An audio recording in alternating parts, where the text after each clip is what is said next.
80 উপরে auto immune disease রয়েছে। 80% এটার হলো মহিলা রোগী। আপনি কি জানেন পৃথিবীর এমন একটি রোগ রয়েছে যেখানে আপনার শরীরই সবচেয়ে বেশি বিশ্বাসঘাতক? আপনার নিজের ইমিউন সিস্টেম হঠাৎ একদিন আপনাকেই অ্যাটাক করতে শুরু করে। এটা কোনো ভাইরাস না, এটা কোনো ব্যাকটেরিয়া না, এটা আপনার ভেতর থেকেই আসা বিশ্বাসঘাতক। রিসার্চে দেখা গেছে অটো ইমিউন ডিজিজে আক্রান্তর সংখ্যা প্রতি বছর 3 থেকে 12% হারে বাড়ছে।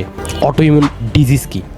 আমাদের শরীরের ইমিউন সিস্টেম হলো এক বিশাল সেনাবাহিনী, যার কাজ হলো বাইরের ব্যাকটেরিয়া ভাইরাসকে ধ্বংস করা। কিন্তু কখনো এই সেনাবাহিনী কনফিউজড হয়ে যায় আর সে বাইরের শত্রুকে চিনতে পারে না।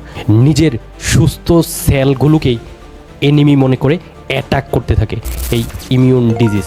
সবচেয়ে গুরুত্বপূর্ণ তথ্য হচ্ছে আমাদের শরীরের 70% ইমিউন সেল আমাদের গাট বা অন্ত্রে রয়েছে। তার মানে আপনার পেটের সুস্থতাই আপনার ইমিউন সিস্টেম এর মূল ভিত্তি। এখন সবচেয়ে বড় প্রশ্ন, কেন এটা হয়?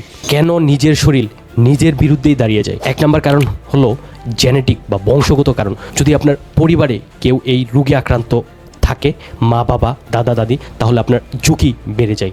তবে জিন মানেই রোগ নয়, বরং জিন শুধু একটি রিস্ক বাড়ায়। দ্বিতীয়ত কারণ হলো দীর্ঘদিনের স্ট্রেস বা মানসিক চাপ। এই কারণটা অনেকে জানে না। দীর্ঘদিন মানসিক চাপ শরীরকে কর্টিসল হরমোন বাড়িয়ে দেয়। এই কর্টিসল ইমিউন সিস্টেমকে আনস্টেবল করে দেয়, ফলে রোগ প্রতিরোধ ক্ষমতা নিজেই নিজেকে ধ্বংস করতে শুরু করে। মাল্টিপল স্ক্লেরোসিস রোগীর প্রায় 70% জানিয়েছে রোগ শুরু হওয়ার আগে তারা অস্বাভাবিক মানসিক চাপে ছিল। 3 নম্বর কারণ হিসেবে আনহেলদি লাইফস্টাইল। আধুনিক জীবনযাত্রার 3টি বিষ হলো জাঙ্ক ফুড, প্রসেস ফুড, ঠিকমতো না ঘুমানো, কোনো শারীরিক পরিশ্রম না করা।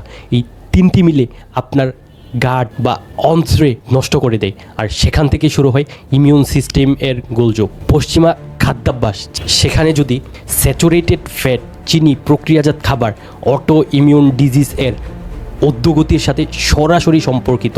বিপরীতে সবজি, ফলমূল সমৃদ্ধ খাবার অটো ইমিউন ঝুঁকি কমিয়ে নিয়ে আসে। 4 নম্বর কারণ হলো ইনফেকশন বা ভাইরাস। কিছু ভাইরাস যেমন কোভিড-19 শরীরে ঢুকে ইমিউন সিস্টেমকে এতটাই কনফিউজড করে দেয় যে সেরে ওঠার পরেও ইমিউন সিস্টেম নিজের সেলকে অ্যাটাক করতে থাকে। গবেষণায় দেখা গেছে কোভিড-19 ইনফেকশন এর পর আনভ্যাকসিনেটেড মানুষের মধ্যে ইমিউন কনফিউশন এর হার উল্লেখযোগ্যভাবে বেশি দেখা গেছে। শরীরে কি ঘটে যখন এই রোগ শুরু হয়? শরীরে শুরু হয় এক নীরব যুদ্ধ। ইমিউন সিস্টেম নিজের হেলদি সেল এর বিরুদ্ধে অ্যান্টিবডি তৈরি করে। দিনের পর দিন অ্যাটাক চলতে থাকে, আর একটু একটু করে নষ্ট হয়ে আপনার জয়েন্ট, স্কিন, ইন্টারনাল অর্গান। 2টি পরিচিত উদাহরণ দিয়ে দিই। রিউমাটয়েড আর্থ্রাইটিস, ইমিউন সিস্টেম হাতের এবং পায়ের জয়েন্ট এবং টিস্যুকে অ্যাটাক করে। ধীরে ধীরে জয়েন্ট ফুলে যায়, ব্যথা হয় এবং সময়ের সাথে সাথে জয়েন্ট স্থায়ীভাবে ক্ষতিগ্রস্ত হতে পারে। সিস্টেমিক লুপাস, এটি একটি জটিল ইমিউন ডিজিজ যেখানে ইমিউন সিস্টেম একসাথে স্কিন, কিডনি, হার্ট, ব্রেইনে অ্যাটাক করতে পারে। লুপাসে আক্রান্ত 9 জনের মধ্যেই 9 জনই হলো মহিলা। এই রোগের সবচেয়ে বিপজ্জনক দিক হলো এটি নীরবে শুরু হয়, প্রথমে বুঝতেই পারবেন না। তাই সচেতনতা এখানে জীবন বাঁচাতে পারে। ওয়ার্নিং সাইন বা সতর্ক সংকেত হিসেবে আপনি কি দেখতে পারেন? বিশেষজ্ঞরা বলেছে এই লক্ষণগুলো বারবার দেখা দিলে আপনি ইগনোর করবেন না। দীর্ঘস্থায়ী ক্লান্তি বা ফ্যাটিক, পর্যাপ্ত ঘুমের পরও সব সময় ক্লান্তি লাগে, মনে হচ্ছে আপনি শান্তি নেই, এটি অটো ইমিউন ডিজিজ এর সবচেয়ে প্রধান লক্ষণ।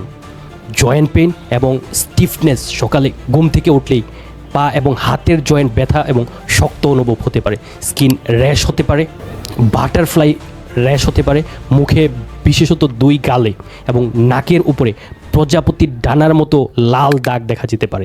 আনএক্সপেক্টেড ফিভার, কোনো লক্ষণ ছাড়াই বারবার জ্বর আসা। ব্রেইন ফগ, মনোযোগ দিতে না পারা, ভুলে যাওয়া। এটি অনেকে শুধু ক্লান্তি মনে করে অপেক্ষা করেন। গবেষণায় বলেছে অটো ইমিউন রোগীরা করে 4.5 বছর এবং 4 জন ডাক্তার দেখানোর পর তারা ডায়াগনোসিসে ফিরে আসতে পারে, তাহলে আপনাকে অবশ্যই সচেতন হতে হবে, ডাক্তার দেখাতে হবে।